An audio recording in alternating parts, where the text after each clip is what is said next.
ചേതൻ ഭഗതിൻ്റെ മുറി, ചാണക്യ ഹോട്ടൽ, പട്ന. എന്താ മാധവ്, കുഴപ്പമൊന്നുമില്ലല്ലോ? ഞാൻ ചോദിച്ചു. ആ ചെറുപ്പക്കാരൻ കണ്ണുനീർ തുടയ്ക്കാനായി വർത്തമാനം നിർത്തിയതായിരുന്നു. ഞാൻ അയാൾക്ക് സാവകാശം കൊടുത്തു. മാധവ് ചുണ്ട് കടിച്ചു പിടിച്ച് സ്വയം ഒതുക്കാൻ ശ്രമം നടത്തി. പക്ഷേ അതിൽ അയാൾ തോറ്റുപോയി. അടുത്ത നിമിഷം അയാൾ ഒരു 2 വയസ്സുകാരനെ പോലെ വിങ്ങി വിങ്ങി കരയാൻ തുടങ്ങി. ആ നീണ്ട ദേഹം കസേരയിൽ ഒടിഞ്ഞു മടങ്ങിയിരിപ്പാണ്. എന്തിനാണ് ഞാനിങ്ങനെ കരയുന്നത് എന്ന് എനിക്ക് തന്നെ പിടികിട്ടുന്നില്ല. അതൊക്കെ കഴിഞ്ഞിട്ട് കാലം എത്രയായി? മാധവ് പറഞ്ഞു ഏങ്ങലുകൾക്കിടയിൽ. എത്ര കാലമായി? 2 വർഷവും 3 മാസവും. അല്ല, ശരിക്കും പറഞ്ഞാൽ 3.5 മാസം. റിയ പോയിട്ടോ? മാധവ് മുഖം കഴുകാനായി ബാത്റൂമിലേക്ക് നടന്നു. ഞാൻ 2 കപ്പ് ഗ്രീൻ ടീ ശരിയാക്കി.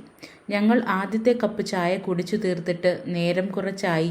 സ്വൽപ്പ നിമിഷം കഴിഞ്ഞപ്പോൾ മാധവ് പുറത്തു വന്നു, മുഖം കഴുകിക്കൊണ്ട്. സോറി, ഞാൻ നിയന്ത്രണം വിട്ടുപോയി, അയാൾ പറഞ്ഞു.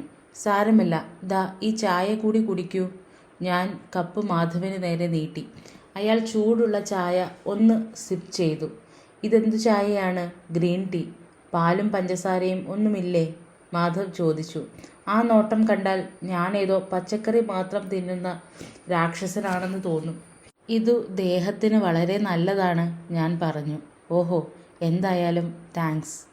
അപ്പോൾ പറയൂ മാധവ്, പിന്നെ എന്തുണ്ടായി? നിങ്ങൾ ആ ബ്രോക്കറെ കണ്ടു, റിയയുടെ ഒഴിഞ്ഞ വാടക വീടും കയറി കണ്ടു. പിന്നെ അവളെ കണ്ടുപിടിക്കാൻ വല്ല ശ്രമവും നടത്തിയോ? മാധവ് തലകുലുക്കി. ഉവ്, ഞാൻ അവളുടെ കമ്പനിയിലേക്ക് വിളിച്ചു. റിയ രാജി എഴുതി കൊടുത്തു സ്ഥലം വിട്ടു എന്നാണ് അവർ പറഞ്ഞത്. നോട്ടീസ് കാലാവധിക്കൊന്നും കാത്തു നിൽക്കാതെ പെട്ടെന്ന് രാജിവെച്ചതു കാരണം കിട്ടാനുള്ള ആനുകൂല്യങ്ങൾ പോലും ഉപേക്ഷിക്കേണ്ടി വന്നത്രേ. എപ്പോഴാണ് റിയ രാജിവെച്ചത്? എനിക്ക് ആ കത്ത് എഴുതുന്നതിന് ഒരാഴ്ച മുമ്പാണ്. അതായത് പോവുന്ന കാര്യം അവൾ നേരത്തെ തീരുമാനിച്ചിരുന്നു എന്നർത്ഥം. അതെ, അന്നു രാത്രി ഒപ്പം ചിലവിടാൻ ആവശ്യപ്പെട്ടപ്പോൾ അത് ഞങ്ങൾ ഒന്നിച്ചുള്ള അവസാനത്തെ രാത്രിയാവും എന്ന് അവൾക്കറിയാമായിരുന്നു. അത് അവൾ പ്ലാൻ ചെയ്തതാണ്. മാധവിൻ്റെ മുഖത്ത് വീണ്ടും സങ്കടം നിറഞ്ഞു. പിന്നെ മാധവ് എന്തു ചെയ്തു? ഞാൻ അവളുടെ കമ്പനിയിൽ ചെന്ന് അവർ നിർദ്ദേശിക്കാറുള്ള ഡോക്ടർമാരുടെ ലിസ്റ്റ് ചോദിച്ചു. അവരെ ചെന്ന് കാണുകയും ചെയ്തു. റിയ ആകെ ഒരു തവണയെ കാണാൻ ചെന്നിരുന്നുള്ളൂ എന്നാണ് അവർ പറഞ്ഞത്. ആദ്യം അവൾക്ക് ചുമ വന്നപ്പോൾ. അതിനുശേഷം കുടുംബ ഡോക്ടർമാരെ തന്നെ കാണാനാണത്രേ അവൾ താല്പര്യം കാട്ടിയത്. ഡൽഹിയിലോ? സത്യത്തിൽ ഞാൻ നേരിട്ട് ഡൽഹിയിലും ചെന്നു. അവളെയും തിരഞ്ഞോ? എന്തായാലും എനിക്ക് ഡൽഹി വരെ പോകേണ്ടതുണ്ടായിരുന്നു. ആ ധനസഹായത്തിൻ്റെ ചില കടലാസുകൾ ശരിയാക്കാൻ ഞാൻ റിയയുടെ വീട്ടിൽ പോയി. പക്ഷേ അവൾ അവിടെ ഉണ്ടായിരുന്നില്ല. റിയയുടെ അച്ഛനമ്മമാരെ കാണാൻ പറ്റിയോ? അമ്മയെ കണ്ടു. അച്ഛൻ മരിച്ചിട്ട് 1 മാസം കഴിഞ്ഞിരുന്നു. മാധവ് ചായ ഒന്ന് നുണഞ്ഞ് നിശബ്ദനായി. അമ്മയ്ക്ക് ഇതിനെക്കുറിച്ച് വല്ലതും അറിയാമായിരുന്നോ? ഇല്ല, എനിക്ക് അറിയാവുന്ന അത്ര പോലും അവർക്കറിവുണ്ടായിരുന്നില്ല. റിയ ഫോൺ ചെയ്ത് ഒരു ധ്യാന പരിശീലനത്തിന് ചേർന്നേക്കും എന്നാണത്രേ പറഞ്ഞത്. അതുകൊണ്ടാണ് അവളെ ഫോണിൽ കിട്ടാത്തത് എന്ന് അവർ പറഞ്ഞു. ക്യാൻസറിൻ്റെ കാര്യം മാധവ് അവരോട് പറഞ്ഞോ? ഇല്ല, എനിക്കതിനുള്ള ധൈര്യം വന്നില്ല. അവരുടെ ഭർത്താവ് മരിച്ചതിലുള്ള അനുശോചനം അറിയിച്ച ശേഷം ഞാൻ അവിടെ നിന്നിറങ്ങി. എന്നിട്ട് നേരെ ബീഹാറിലേക്ക് മടങ്ങി, അല്ലേ? പതുക്കെ ബീഹാറിൽ തന്നെ എത്തി. പക്ഷേ അതിനു മുമ്പ് ഞാൻ ഡൽഹിയിലെ എല്ലാ വലിയ ആശുപത്രികളും കയറിയിറങ്ങി റിയയെപ്പറ്റി അന്വേഷിച്ചു. ആർക്കും അവളുടെ കാര്യം ഒരു പിടിയുമില്ല. പിന്നെ അവളുടെ കുടുംബ ഡോക്ടറുമായി ബന്ധപ്പെട്ടു. അദ്ദേഹം അവളുടെ വിവരം വല്ലതും കേട്ടിട്ട് വർഷങ്ങളായിരിക്കുന്നു. അവളുടെ പഴയ കോളേജ് ചങ്ങാതിമാരെ വിളിച്ചു നോക്കി. അവർക്കെല്ലാം അവളുമായുള്ള ബന്ധമേ വിട്ടുപോയിരുന്നു. ഇൻ്റർനെറ്റിലും പരതി നോക്കി. ഫേസ്ബുക്കിലും മറ്റു സൈറ്റുകളിലുമൊന്നും അവളില്ല. ഫോൺ കമ്പനികളുടെ കോണ്ടാക്റ്റ് ലിസ്റ്റുകളും എടുത്തു നോക്കി. രാജ്യത്തെ പ്രധാനപ്പെട്ട യോഗ ആശ്രമങ്ങളിലെല്ലാം നോക്കി. രക്ഷയുണ്ടായില്ല. മാധവിൻ്റെ മുഖം ആകെ വാടിയിരിക്കുന്നു. പാവം, എത്ര വിഷമിച്ചാണ് ഇതൊക്കെ പറയുന്നത് എന്ന് വ്യക്തമായിരുന്നു.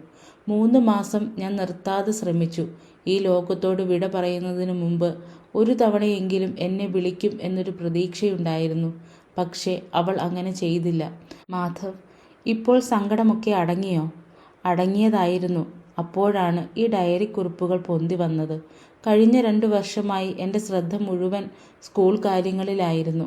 ആ ധനസഹായം കിട്ടിയത് കാരണം ആ പ്രദേശത്തെ ഏറ്റവും നല്ല സ്കൂളായി അതിനെ മാറ്റിയെടുക്കാൻ കഴിഞ്ഞു. സാർ, ഒരു ദിവസം ഞങ്ങളുടെ സ്കൂള് കാണാൻ വേണ്ടി വരണം. തീർച്ചയായും വരാം മാധവ്. നിങ്ങൾക്ക് അവളെ ഒരുപാട് ഇഷ്ടമായിരുന്നു അല്ലേ? ഞാൻ സ്നേഹിച്ച ഒരേയൊരു പെൺകുട്ടിയാണ് അവൾ. അത് ഒരുപാടുണ്ടോ അതോ അതിലും കുറവാണോ എന്നൊന്നും എനിക്കറിയില്ല. എന്നാലും ഒരു കാര്യം ഉറപ്പാണ്. എന്താണത്? ഇനി ഒരിക്കലും ഞാൻ ആരെയും പ്രണയിക്കില്ല. അതെന്താ? എൻ്റെ ഉള്ളിൽ എന്തോ തകർന്നു പോയ പോലെ. പ്രണയിക്കാനുള്ള ശേഷിയോ മനസ്സോ എന്തായാലും എനിക്കതിപ്പോഴില്ല. ഞാൻ കസേരയിൽ നിന്ന് എഴുന്നേറ്റ് കട്ടിലിനടുത്തുള്ള മേശക്കരികിലേക്ക് നടന്നു. മാധവ് സംസാരം തുടരുകയാണ്, എന്നോട് എന്നതിനേക്കാളേറെ തന്നെത്താൻ. എനിക്ക് എൻ്റെ സ്കൂളുണ്ട്, അമ്മയുണ്ട്. അതാണെൻ്റെ ജീവിതം. ഞാൻ മേശപ്പുറത്ത് നിന്ന് ആ ഡയറി കുറിപ്പുകൾ കയ്യിലെടുത്തു. എന്നിട്ട് മാധവിൻ്റെ അടുത്തേക്ക് നീങ്ങി. എന്നിട്ട് പറയൂ, എങ്ങനെയാണ് ഈ ഡയറി കുറിപ്പുകൾ കയ്യിലെത്തിയത്? ഒരു ദിവസം ഹേമന്ത് എന്നെ വിളിച്ചു. റിയയുടെ സാധനങ്ങളെല്ലാം അയാൾ വിൽക്കാനായി ഗോഡൗണിൽ എത്തിച്ചിരുന്നു. എന്നാൽ അടുക്കളയിലെ മേൽത്തട്ടിൽ പെട്ടുപോയ തടി കൊണ്ടുള്ള ഒരു പെട്ടി വിട്ടുപോയി. ഉണക്കമുള്ള പച്ചക്കറികൾ സൂക്ഷിക്കാനുള്ള ഇടമാണത്. റിയ പോയി കഴിഞ്ഞപ്പോൾ ആ ഫ്ലാറ്റ് ഒരു കമ്പനി എടുത്ത് ഗസ്റ്റ് ഹൗസായി ഉപയോഗിക്കാൻ തുടങ്ങി. അടുക്കള ഒട്ടും ഉപയോഗിക്കാത്ത മട്ടായി. 2 കൊല്ലം കഴിഞ്ഞപ്പോൾ കമ്പനി വീട് കൈവിട്ടു. പിന്നെ 4 പേരുള്ള ഒരു കുടുംബം അത് വാടകയ്ക്കെടുത്തു. ആ കുടുംബത്തിലെ അമ്മ ഈ പെട്ടി കണ്ടു. അവർ അത് ഹേമന്തിനെ വിളിച്ച് ഏൽപ്പിക്കുകയും ചെയ്തു. പിന്നെ ഹേമന്ത് എന്നെ വിളിച്ച് പെട്ടി ഏൽപ്പിച്ചു. അതിനകത്തുണ്ടായിരുന്ന ഈ കുറിപ്പുകളും. ഞാൻ ആ കുറിപ്പുകൾ മാധവിൻ്റെ മടിയിൽ വെച്ചു. ഇതാ എടുത്തോളൂ, ഞാൻ പറഞ്ഞു. എന്തിന്? എനിക്കിത് വേണ്ട. ഇത് കാണാനേ വയ്യ. എടുത്തേ പറ്റൂ, ഞാൻ സ്വല്പം കടുത്ത സ്വരത്തിൽ പറഞ്ഞു. മടിയിലിരിക്കുന്ന കുറിപ്പുകളുടെ മേൽ മാധവ് കൈവച്ചു. ഒരുവിധം വായിച്ചെടുക്കാൻ സാധിക്കുന്ന ആ കുറിപ്പുകൾ ഞാൻ അടയാളപ്പെടുത്തി വെച്ചിട്ടുണ്ട്. എൻ്റെ ചങ്ങാതി, ആ ഭാഗങ്ങൾ താൻ വായിച്ചേ പറ്റൂ. വേണ്ട വേണ്ട, മാധവ് പറഞ്ഞു. എന്നിട്ട് ആ പുസ്തകങ്ങൾ തീൻമേശയ്ക്ക് മേൽ വച്ചു. എനിക്ക് വയ്യ എന്ന് പറഞ്ഞതല്ലേ. വളരെ പണിപ്പെട്ടാണ് കഴിഞ്ഞ 2 വർഷം കൊണ്ട് ഞാൻ അവളിൽ നിന്ന് മനസ്സിനെ പിടിച്ചു മാറ്റിയത്. ഇനിയിപ്പോൾ ഇത് വായിച്ചാൽ ആ പണിപ്പെട്ടത് മുഴുവൻ വെറുതെ ആവും. മാധവ്, ഞാൻ പറയുന്നത് വിശ്വസിക്കൂ. ഈ ഭാഗങ്ങൾ താൻ വായിച്ചേ പറ്റൂ.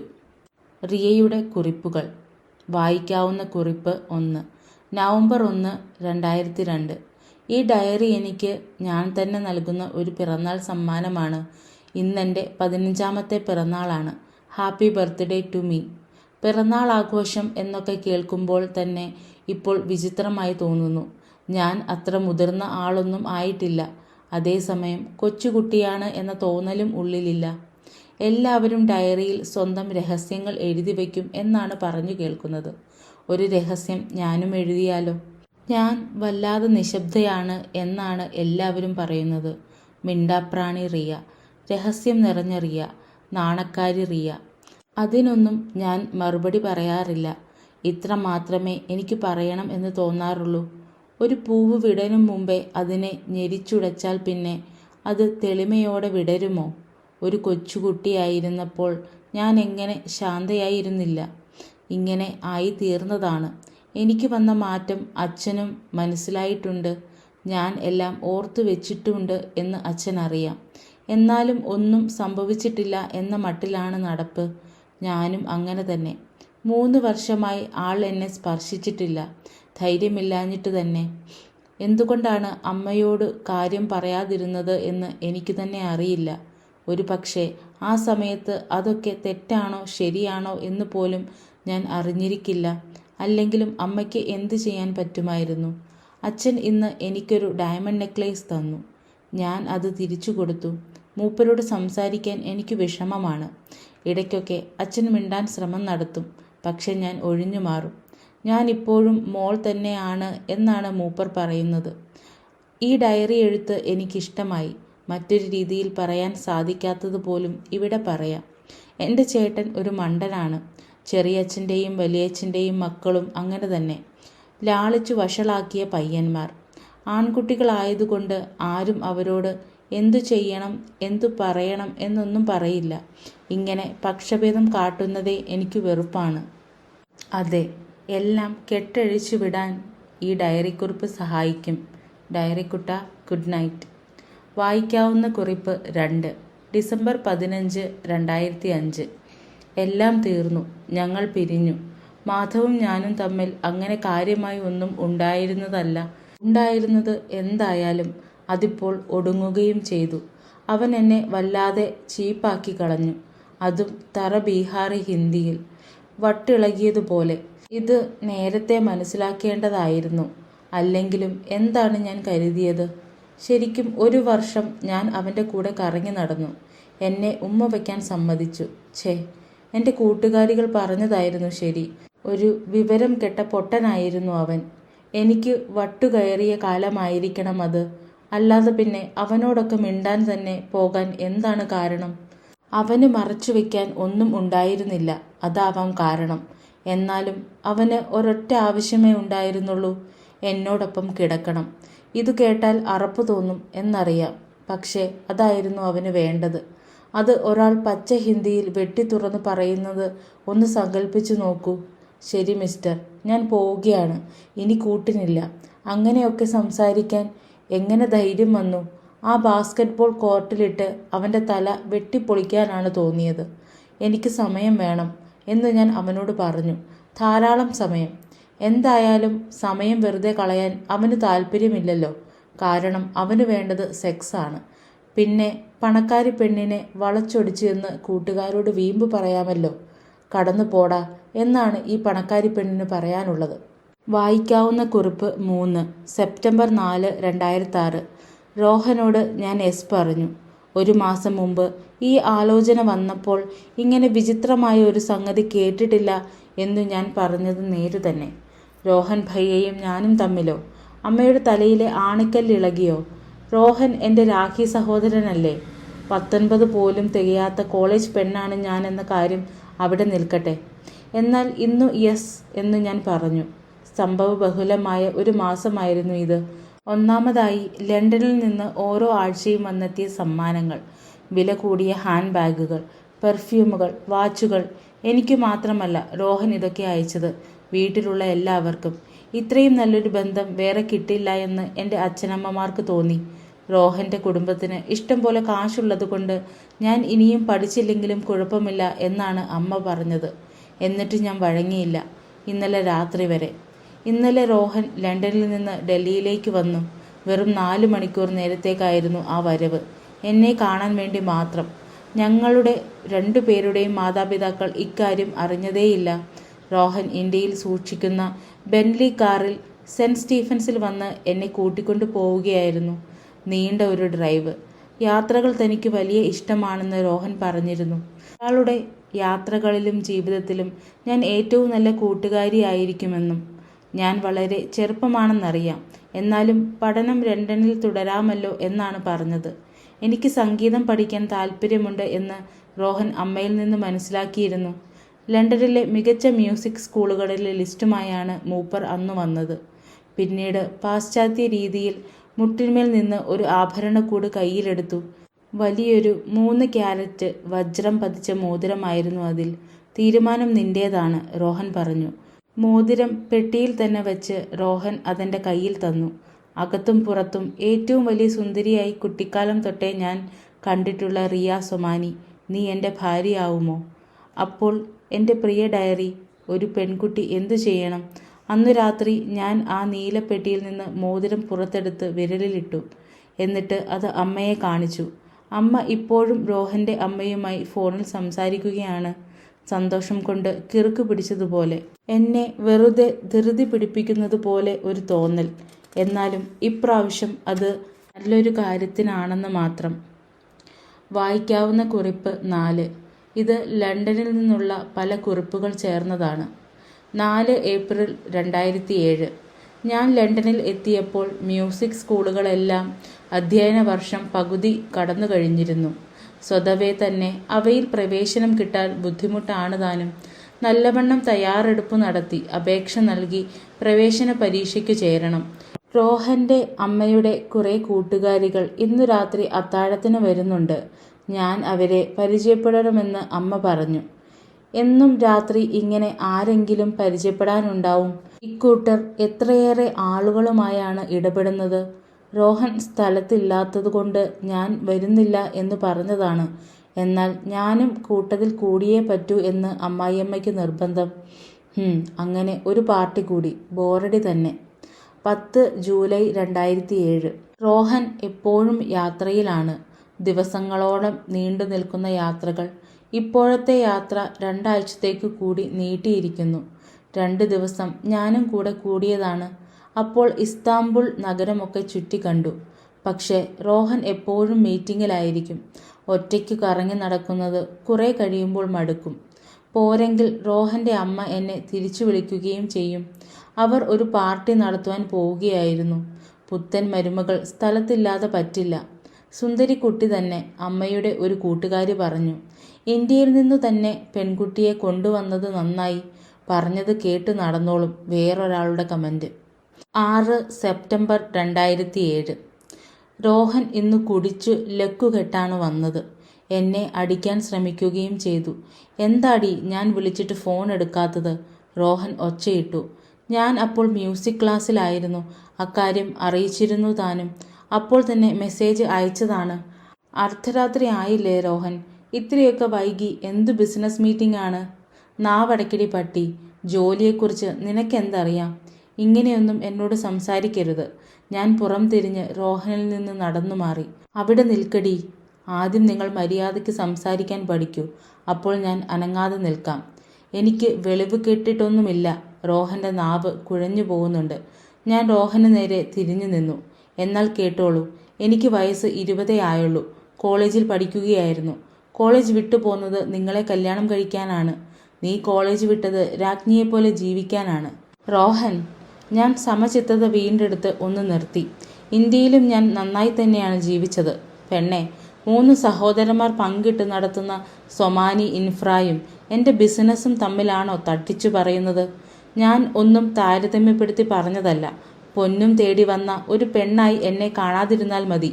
റോഹൻ വേച്ച് ഡ്രോയിങ് റൂമിലെ അവലക്ഷണം പിടിച്ച കൂറ്റൻ സോഫയിൽ ചെന്നിരുന്നു. ഇരിക്ക്. തൊട്ടടുത്ത ഇരിപ്പിടത്തിൽ തട്ടിക്കൊണ്ട് റോഹൻ പറഞ്ഞു. ഞാൻ അനുസരിച്ചു.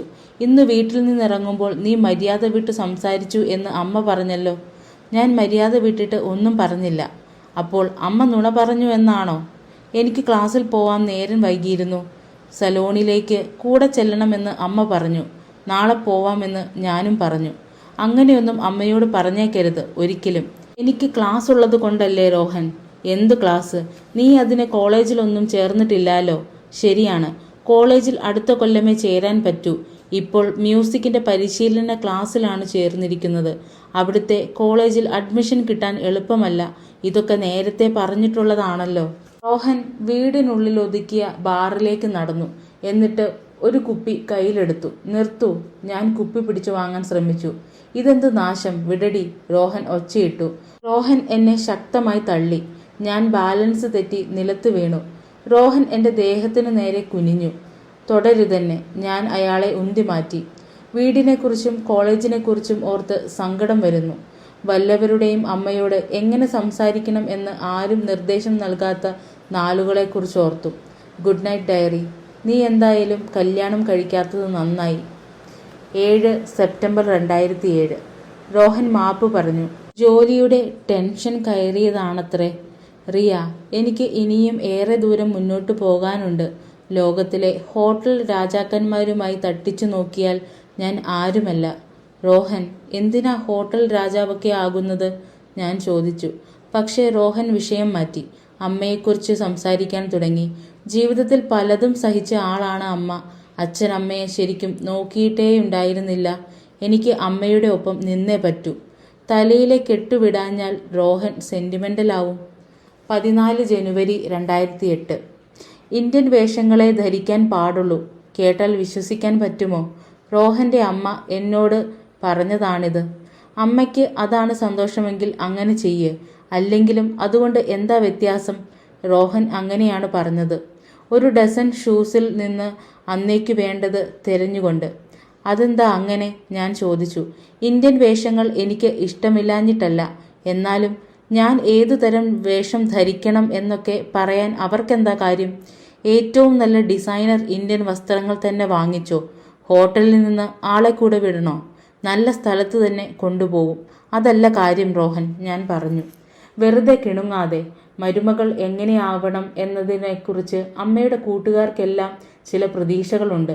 ഇന്നലെ നീ ഇറുക്കം കുറഞ്ഞ ഉടുപ്പ് ഇട്ടല്ലേ അവർക്കിടയിൽ ചെന്നത്? അതൊരു സാധാരണ വേഷമായിരുന്നു. മുട്ടോളം ഇറക്കവുമുണ്ട്. അല്ല, ഇറക്കം സ്വല്പം കുറഞ്ഞാൽ തന്നെ എന്താ? എന്തൊക്കെയാ ഇത്? കുടുംബത്തിനകത്ത് ഡ്രസ് കോഡോ? റോഹൻ ദേഷ്യത്തോടെ എൻ്റെ നേരെ വിരൽ ഞൊടിച്ചു. പറയുന്നത് പോലെ ചെയ്താൽ മതി, തർക്കം വേണ്ട.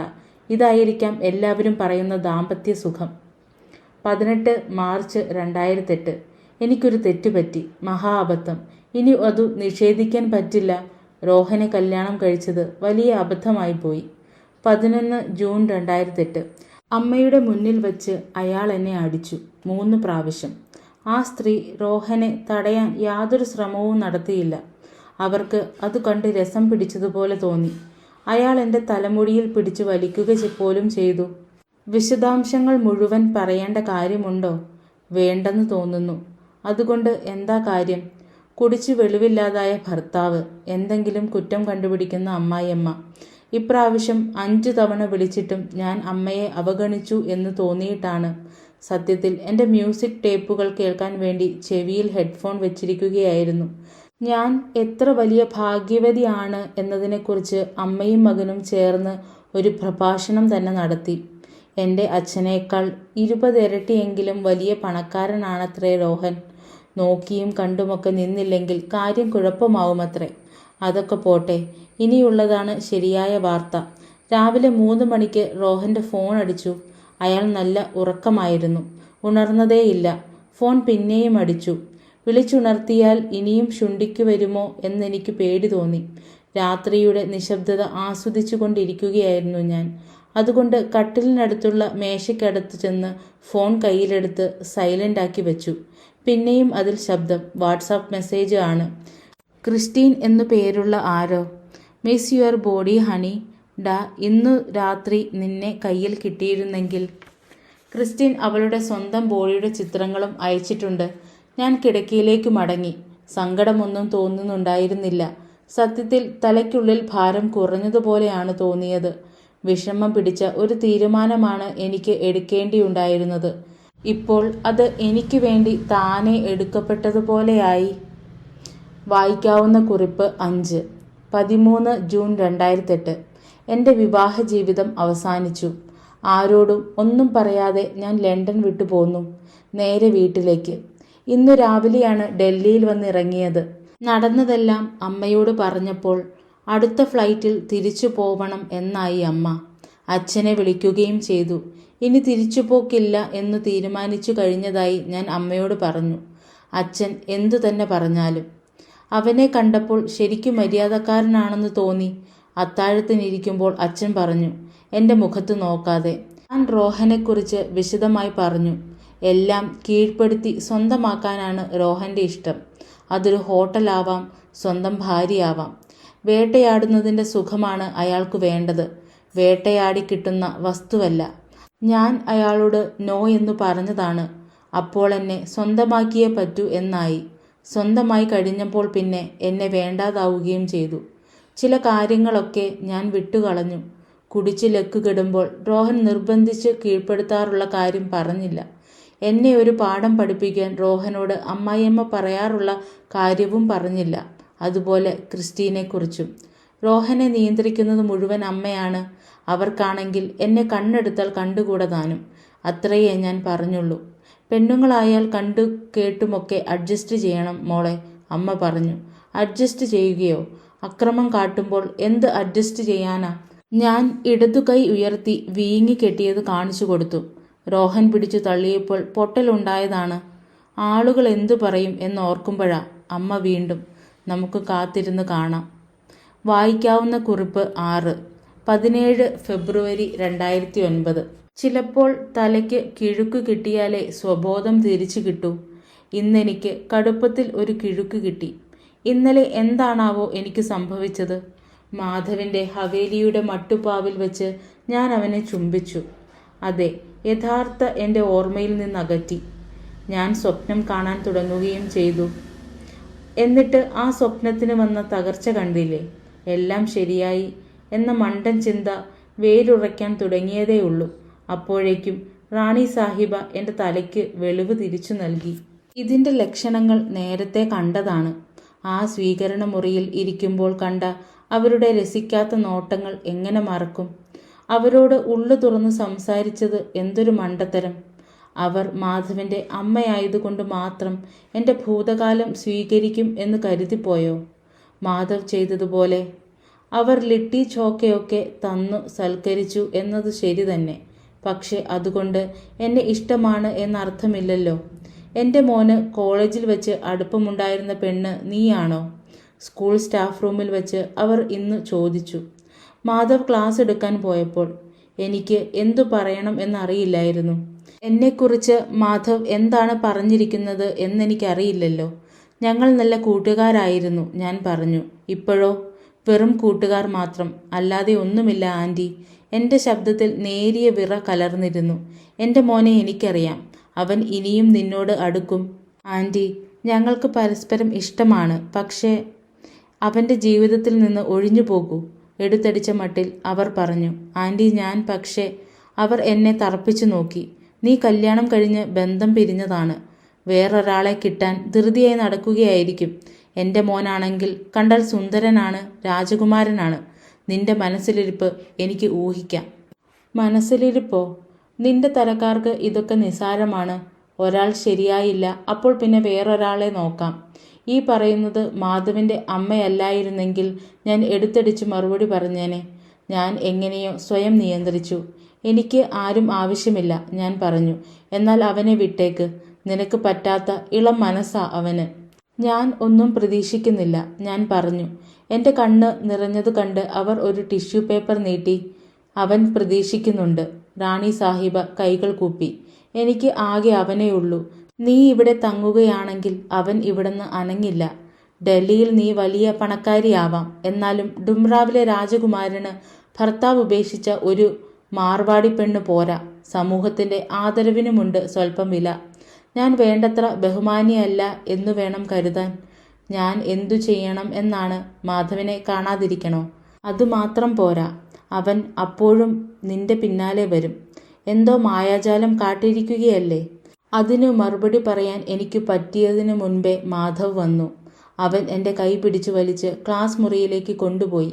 മായാജാലം, അത് കൊള്ളാം റാണി സാഹിബ. 5 മാർച്ച് 2009. ഞാൻ ഡൽഹിയിലാണ്. ഇന്നലെ അച്ഛൻ മരിച്ചു. ഇന്നലെ ഉച്ചതിരിഞ്ഞ് ഞാൻ ICUവിൽ ചെന്ന് കണ്ടിരുന്നു. മിണ്ടാനൊന്നും വയ്യാത്ത അവസ്ഥ. അച്ഛൻ്റെ വക്കീലായ ഗുപ്ത അങ്കിളിനെ ചെന്ന് കാണണം എന്ന് എന്നോട് പറഞ്ഞു. ഞാൻ ഗുപ്ത അങ്കിളിൻ്റെ ഓഫീസിൽ ചെന്നു. അച്ഛൻ എനിക്കായി ഒരു രഹസ്യ അക്കൗണ്ടിൽ കുറേ പണം മാറ്റിവെച്ചിട്ടുണ്ട് എന്ന് അദ്ദേഹം പറഞ്ഞു. നിന്റെ സഹോദരന്മാരോടും വീട്ടിലുള്ള മറ്റാരോടും പറയണ്ട. അവർ വല്ല കേസും കൊടുത്താൽ കൊള്ളങ്ങളോളം അത് കോടതിയിൽ കിടക്കും. ഗുപ്ത അങ്കിൾ ഉപദേശിച്ചു. ഞാൻ വേണ്ട കടലാസുകളൊക്കെ ഒപ്പിട്ടുകൊടുത്തു. ശവസംസ്കാരം നടക്കുമ്പോൾ ഞാൻ തീർത്തും നിശബ്ദയായിരുന്നു. മനസ്സ് ആശയക്കുഴപ്പത്തിലായിരുന്നു. അച്ഛൻ എന്തുകൊണ്ടാണ് ഈ പണം തരുന്നത് എന്ന് എനിക്കറിയാമായിരുന്നു. അത് മിണ്ടാതിരിക്കുന്നതിനുള്ള പ്രതിഫലമാണ്. അച്ഛൻ്റെ മനസ്സിൽ നിന്ന്, മനസാക്ഷിയിൽ നിന്ന് കുടിയൊഴിഞ്ഞു പോകുന്നതിനുള്ള പണം. എന്നാലും പ്രായോഗികമതിയാവാൻ ഞാൻ സ്വയം ഉപദേശിച്ചു. ഞാൻ പോകാൻ ഉദ്ദേശിക്കുന്നിടത്ത് പണം ആവശ്യമായി വരും. അതുമല്ല, കഴിഞ്ഞതെല്ലാം മറന്ന് മുന്നോട്ട് പോവേണ്ട സമയമായിരിക്കുന്നു. മാപ്പ് നൽകുകയല്ല, മറക്കുക മാത്രം. 14 ഏപ്രിൽ 2009. 3 ദിവസം കഴിഞ്ഞാൽ ഞാൻ സ്ഥലം വിടുകയായി. നാടകങ്ങളൊന്നും ഇനി വേണ്ട. വേറെ ആരുടെയെങ്കിലും അമ്മമാരുമായുള്ള ഇടപാടുകളും വേണ്ട. ആരുടെയും സഹതാപവും എനിക്കാവശ്യമില്ല. ഞാൻ കല്യാണമൊഴിഞ്ഞ പെണ്ണാണ്. അതുകൊണ്ട് വല്ല കറയും എന്നിലുണ്ടെങ്കിൽ ഉണ്ടായിക്കോട്ടെ. റാണി സാഹിബയോട് എനിക്ക് യാതൊരു വിഷമവുമില്ല. തനിച്ചു ജീവിക്കാൻ വേണ്ടിയാണ് ഞാൻ പട്നയിലേക്ക് വന്നത്. അപ്പോഴാണ് മാധവ് പൊട്ടിച്ചാടി വീണത്. അതെ, അവൻ നല്ലവനാണ്. എന്നെ സ്നേഹിക്കുന്നുണ്ട് എന്നുമറിയാം. ഓരോ ദിവസവും അവന് എന്നോടുള്ള ഇഷ്ടം കൂടിക്കൂടി വരികയാണ് എന്നും. എനിക്കും അവനെ ഇഷ്ടമാണ്. അതുകൊണ്ടാണോ പട്നയിൽ ജോലി ശരിയായപ്പോൾ ഞാൻ എസ് എന്നു പറഞ്ഞത്? അവനെ ഇനിയും കണ്ടുമുട്ടാൻ പറ്റും എന്ന മോഹം ഉള്ളിലുണ്ടായിരുന്നോ? ശരിയായിരിക്കാം. സ്നേഹിക്കപ്പെടുന്നതും സ്നേഹിക്കുന്നതും നല്ല അനുഭവമാണ്. എന്നാലും ഇപ്പോൾ എനിക്ക് വേണ്ടത് സ്നേഹത്തിനേക്കാളേറെ സ്വസ്ഥതയാണ്. മാധവന് ഇതു മനസ്സിലാവില്ല. ഇതെല്ലാം വിശദീകരിച്ചാൽ അവൻ എന്നെ പോവാൻ വിടില്ല. ഞാൻ ഈ അനുഭവത്തിലൂടെ കടന്നുപോയതാണ്. അവൻ അത് അനുഭവിച്ചിട്ടില്ല. എന്നെ അവൻ വിടാതെ പിന്തുടരും. ഏറ്റവും ലളിതമായ പരിഹാരം ഇതുമാത്രമാണ്. ഇനി മുതൽ ഞാൻ ഒരു സാധ്യതയേയല്ല എന്ന തോന്നൽ അവനുണ്ടാവണം. ടുംറാവിൽ വെച്ച് ചെറിയൊരു കഫക്കെട്ട് വന്നിരുന്നു. ഇപ്പോഴും അത് മാറിയിട്ടില്ല എന്ന അഭിനയത്തിലാണ് ഞാൻ.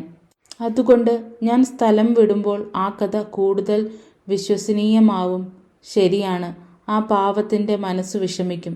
എന്നാലും കുറേ നാൾ ചെല്ലുമ്പോൾ ആ സങ്കടം മാറും.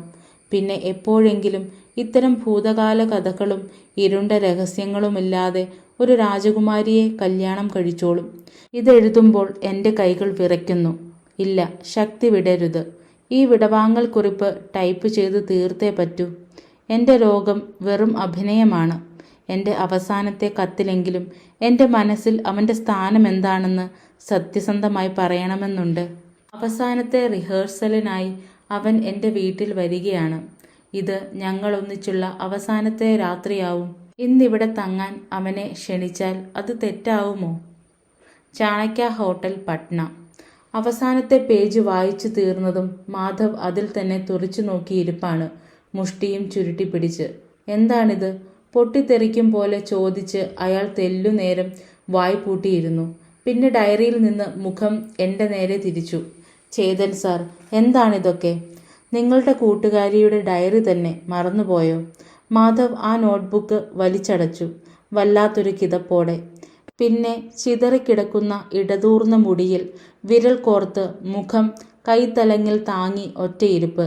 ഞാൻ അടുത്തു ചെന്ന് തോളിൽ തൊടുന്നതുവരെ അയാൾ അനങ്ങിയില്ല. എന്താ മാധവ്, കുഴപ്പമൊന്നുമില്ലല്ലോ? അയാൾ മയക്കത്തിൽപ്പെട്ട പോലെ തന്നെ എന്നെ നോക്കി. മുഖം വല്ലാതെ ചുവന്നു തുടുത്തിരിക്കുന്നു. അപ്പോൾ അവൾ ജീവിച്ചിരിപ്പുണ്ട്, മാധവ് പിറുപിറുക്കും പോലെ പറഞ്ഞു. അങ്ങനെ വേണമല്ലോ കരുതാൻ, ഞാൻ പറഞ്ഞു. അവൾ ജീവിച്ചിരിപ്പുണ്ട്, മാധവ് ആവർത്തിച്ചു. അയാളുടെ ശരീരം നിയന്ത്രണം വിട്ടതുപോലെ വിറയ്ക്കാൻ തുടങ്ങി. നിങ്ങളോട് ഇവിടം വരെ വന്നേ പറ്റൂ എന്ന് വിളിച്ചു പറഞ്ഞത് എന്തിനാണെന്ന് ഇപ്പോൾ മനസ്സിലായില്ലേ? റിയ മരിച്ചു എന്നാണ് നിങ്ങൾ പറഞ്ഞത്. ഡയറി കുറിപ്പുകൾ എറിഞ്ഞു കളയാനും പറഞ്ഞു. അവൾക്കെങ്ങനെ ഈ നുണ പറയാൻ പറ്റി? ഇങ്ങനെയൊരു പെരും നുണ. അയാൾ കണ്ണീരടക്കാൻ പണിപ്പെടുകയാണ്. മാധവ്, നിങ്ങൾക്ക് അവളോട് സ്നേഹമാണ് എന്നല്ലേ പറഞ്ഞത്? എന്നിട്ടാണോ ഇത്തരം ഭാഷ? ഞാൻ എന്തോ പറഞ്ഞു തുടങ്ങിയെങ്കിലും മാധവ് നിർത്തി, വാചകവും ചിന്തയും മുഴുവിപ്പിക്കാനാകാതെ. നിങ്ങൾ ഷോക്കിൽപ്പെട്ടിരിക്കുകയാണ്. എപ്പോഴും അവൾ ഇങ്ങനെയാണ്, ഓടിപ്പോവും. എന്തെങ്കിലും പ്രശ്നം വന്നാൽ ഇതേ അവൾക്ക് പരിഹാരമുള്ളൂ, ഒളിച്ചോട്ടം. മാധവ് നിയന്ത്രണം വിട്ട് ഏങ്ങലടിക്കാൻ തുടങ്ങി. മുഖത്തെ കുറ്റിരോമങ്ങളിൽ കണ്ണുനീർ തുള്ളികൾ തങ്ങി നിന്നു. അവളെക്കുറിച്ചുള്ള സങ്കടം മനസ്സിൽ നിന്നു മാറിക്കിട്ടാൻ എത്രയോ കാലം വേണ്ടിവന്നു.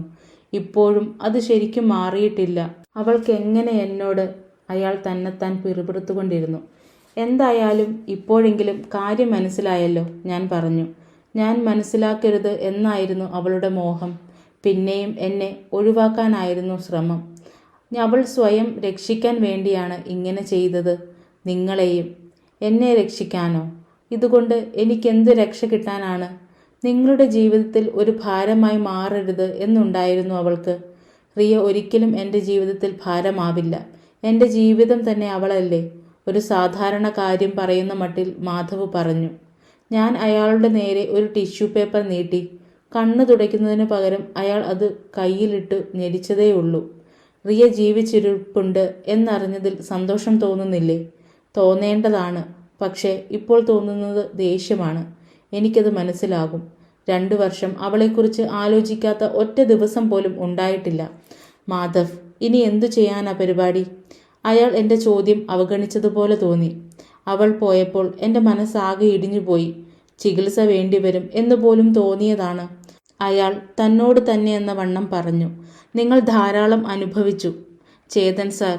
അവൾ ചെയ്തത് ശരിയാണ് എന്ന് തോന്നുന്നുണ്ടോ? ശരിയായില്ല എന്നാണ് എനിക്കും തോന്നുന്നത്. പക്ഷേ ജീവിതം എപ്പോഴും സങ്കീർണമാണ്. അവൾക്ക് അവളുടേതായ കാരണങ്ങൾ ഉണ്ടായിരിക്കും. എൻ്റെ അമ്മയാണോ കാരണം? അത് ഒരു വിഷയമേ അല്ല. സത്യം പറഞ്ഞാൽ എന്നെ ഉഷാറാക്കിയെടുക്കാൻ റിയയെപ്പോലെ വേറെ ആർക്കും കഴിഞ്ഞിട്ടില്ല എന്ന് അമ്മ പോലും പറഞ്ഞിട്ടുണ്ട്. റിയയ്ക്ക് വളരെ മോശമായ ഒരു അനുഭവം ഉണ്ടായതാണ് ചൂടുവെള്ളത്തിൽ ചാടിയ പൂച്ച. ഞാൻ റോഹനല്ല.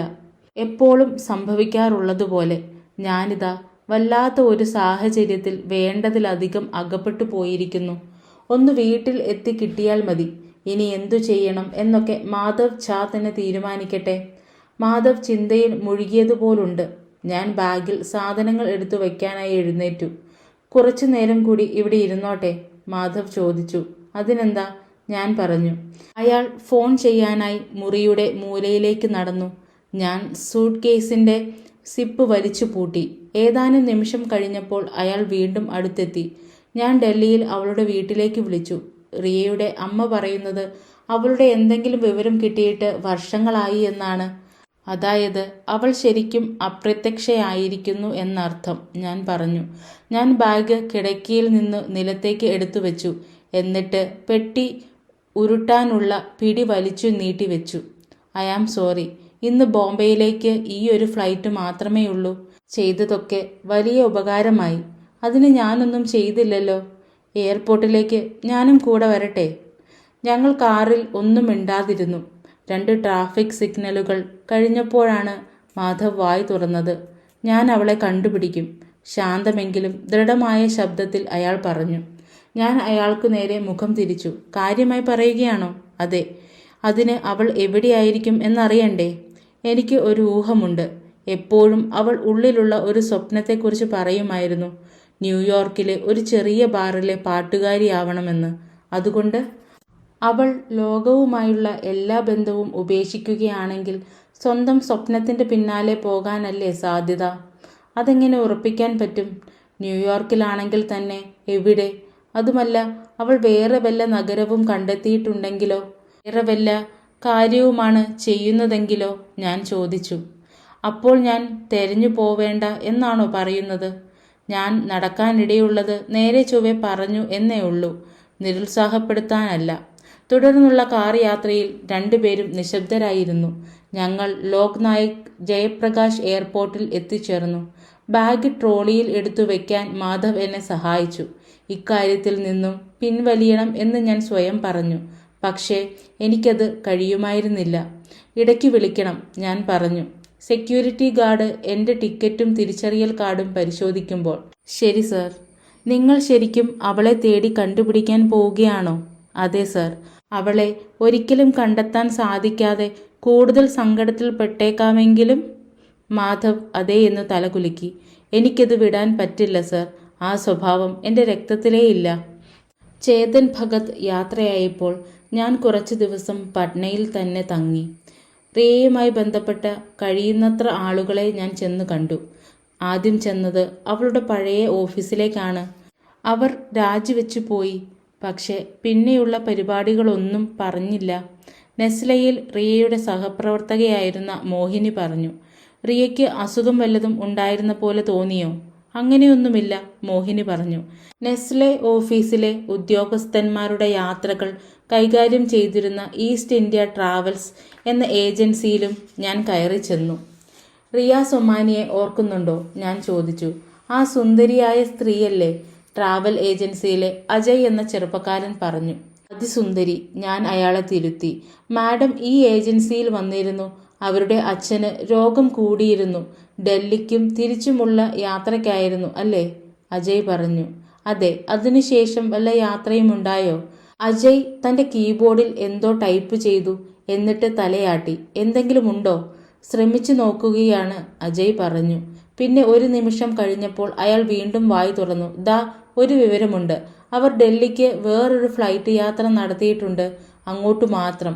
2009 ഏപ്രിൽ 17-ന്. ഞാൻ സ്ക്രീനിൽ നോക്കി ഉറപ്പാക്കി. അതെ, ബിൽ ഗേറ്റ്സിൻ്റെ മുന്നിൽ ഞാൻ പ്രസംഗിച്ച അതേ ദിവസം തന്നെയാണ് അവൾ പറന്നകന്നത്. ഞാൻ കാർ വാടകയ്ക്ക് കൊടുക്കുന്ന കമ്പനിയിൽ ചെന്നു.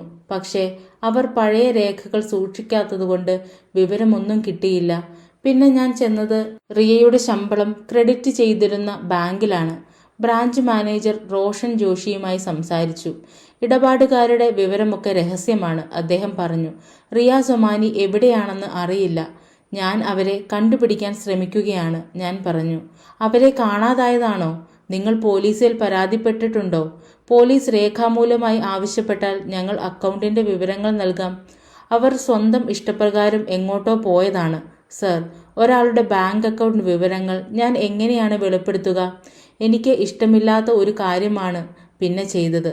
ബാങ്കിൽ ഇരുന്ന് തന്നെ നേരെ MLA ഓഞ്ചയെ വിളിച്ചു. ഉപകാരം ചെയ്യാൻ ഓഞ്ചയ്ക്ക് വലിയ താല്പര്യമാണ്.